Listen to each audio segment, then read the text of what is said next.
ഈ ഒരു ചെറിയ കാലത്തെ ചെറിയ ജീവിതത്തിൽ തിരിച്ചറിയേണ്ട പല കാര്യങ്ങളുമുണ്ട്. ഉസ്താദുമാരായ ആളുകളെ നിക്കാഹ് കഴിച്ചാൽ തൻ്റെ ആവശ്യങ്ങളും ആഗ്രഹങ്ങളും നടക്കില്ല എന്ന് പറയുന്ന ഓരോ പെൺകുട്ടിയും അറിയാൻ വേണ്ടിയാണ് ഞാനിതിവിടെ പറയുന്നത്.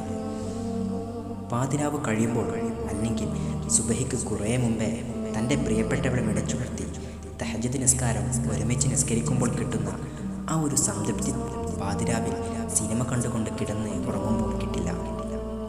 ലോകത്തിൻ്റെ ഏത് കോണിലായാലും വിളിച്ചു പറയും, പെണ്ണെ നീ ഫർദ് നിസ്കാരം മുടക്കില്ല എന്നറിയാം, എന്നാലും സുന്നത്തിൻ്റെ കൂടെ പിടിക്കണേ എന്ന് ഓർമ്മപ്പെടുത്തുന്ന പ്രിയതമന് കിട്ടുന്നതിനേക്കാൾ സുഖം വേറെ ഒന്നിനുമില്ല.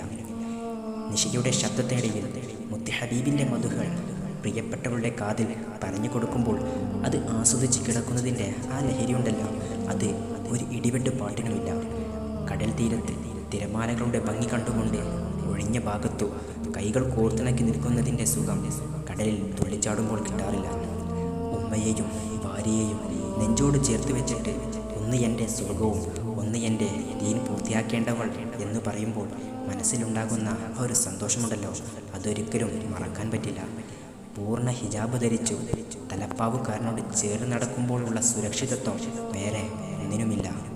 ഒരേ ഐസ്ക്രീം ഒരുമിച്ച് കഴിക്കുകയും ഞാൻ കഴിക്കുന്ന ഭാഗത്ത് നിന്ന് തന്നെ കഴിക്കുകയും എന്തെങ്കിലും ഭക്ഷണം ഞാൻ കഴിച്ച ഭാഗത്തു തന്നെ കടിച്ചുകൊണ്ട് പറയും എൻ്റെ ഹബീബ് സല്ലല്ലാഹു അലൈഹി വസല്ലമ ചെയ്തിരുന്നു എന്ന് പറഞ്ഞിട്ട് ആ ചരിത്രം പറഞ്ഞു നൽകുമ്പോൾ നമ്മൾ അനുഭവിക്കുന്ന ആ അനുഭൂതി ഉണ്ടല്ലോ, അത് വേറെ എന്തിനാ കിട്ടുക.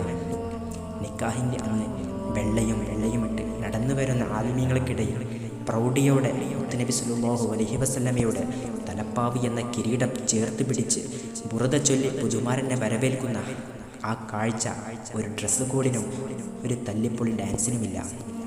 തളർന്നു കിടക്കുമ്പോൾ നെഞ്ചോട് ചേർത്ത് ഖുർആൻ ആയത്തുകൾ സ്വലാത്തുകൾ ഓതി മന്ത്രിച്ച് നൽകുമ്പോൾ കിട്ടുന്ന ആ ഒരു ഫീലുണ്ടല്ലോ, വേറെ എവിടുന്നും കിട്ടില്ല.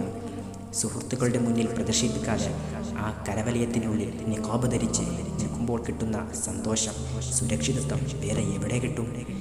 വീട്ടിൽ ഇടയ്ക്കിടയ്ക്ക് ആലിമീങ്ങൾക്ക് ഒരുമിച്ച് ചേർന്ന് സ്വലാത്ത് ചൊല്ലി നബി സല്ലല്ലാഹു അലൈഹി വസല്ലമ തങ്ങളുടെ മദ്ഹുകൾ പാടി ദുആ ചെയ്യുമ്പോൾ ലഭിക്കുന്ന ആത്മീയമായ ഒരു അനുഭൂതി അനുഭവിച്ചവർക്ക് അത് മാത്രമേ അറിയൂ. അല്ലാഹുവിൻ്റെ അനുഗ്രഹമായി ഒരു കുഞ്ഞ് ഭാര്യയുടെ ഉദരത്തിലുണ്ട് എന്നറിഞ്ഞാൽ ഭൗതികമായ ശ്രദ്ധയോടൊപ്പം ആത്മീയമായ ഉപദേശങ്ങൾ ഉദരത്തിനുള്ളിലുള്ള കുഞ്ഞിനെ സന്തോഷിപ്പിക്കാൻ ആ കുഞ്ഞ് സ്വാലിഹാവാൻ വേണ്ടിയുള്ള ഇബാദത്തുകൾ അദ്കാറുകൾ ഭാര്യയെ കൊണ്ട് ചൊല്ലിപ്പിക്കുകയും അവരുടെ വയറിൽ തല ചേർത്ത് ആ കുഞ്ഞുക്കേൾക്ക് ചൊല്ലിക്കൊടുക്കുമ്പോൾ കിട്ടുന്ന ഒരു ഫീലുണ്ടല്ലോ, അത് പറഞ്ഞറിയിക്കാൻ പറ്റില്ല.